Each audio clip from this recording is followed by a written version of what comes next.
আমি বলি যে এটা বিদেশে অবস্থান করতেছে, এদের যে পুরা লিডার, যে গ্যাং লিডার বলা যায়, সে হচ্ছে সাজ্জাদ, সে বড় সাজ্জাদ। এখন দেশে যে অবস্থান করছে তার মধ্যে তার যে প্রধান সহযোগী বা সেকেন্ড ইন কমান্ড যেটা বলা যায়, সেটা আমরা যেটা পেয়েছি সেটা হচ্ছে এই ডেভিড ইমন, এটা হচ্ছে প্রধান সহযোগী, এই সেকেন্ড ইন কমান্ড। এর পরের অবস্থানই হচ্ছে রায়হানি।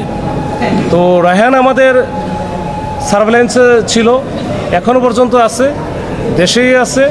এটা নিয়ে আমরা কাজ করছি, আর বেশি বিশদ আকারে বলার আসলে সুযোগ নেই। আমরা এটা কাজ করে যখন আমরা সফল হব তখন আপনাদের সামনে আবারও হাজির করব। কথা হচ্ছে সক্রিয় যেই হোক, সে প্রতিপক্ষ না নিজের পক্ষ না অন্য পক্ষ, এটা আমার দেখার বিষয় না।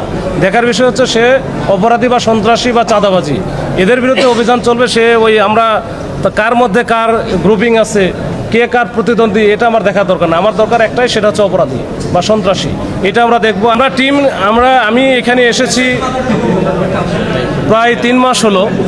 আসার পরে দুইটা জিনিস নিয়ে আমাকে বেশি ফেস করতে হয়েছে। একটা হচ্ছে জঙ্গল সলিমপুর, আর 2 নম্বরে যেটা সবচেয়ে বেশি আমাকে ফেস করতে হয়েছে সেটা হচ্ছে রাউজান। যে রাউজান নিয়ে রাউজান করতে করতে আমার মাথার ভিতরে রাউজান ছাড়া কিছু নাই।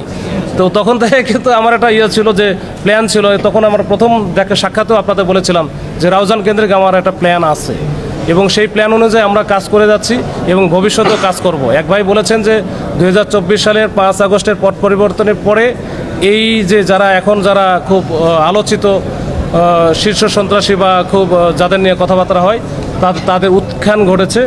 কিন্তু এটা আমার কাছে যে পলিটিক্যাল কোনো শেল্টারে কোনো কিছু হয়েছে বলে আমার কাছে এখনও পর্যন্ত আমরা ওইরকম কোনো লিড কোনো কিছু পাই নাই।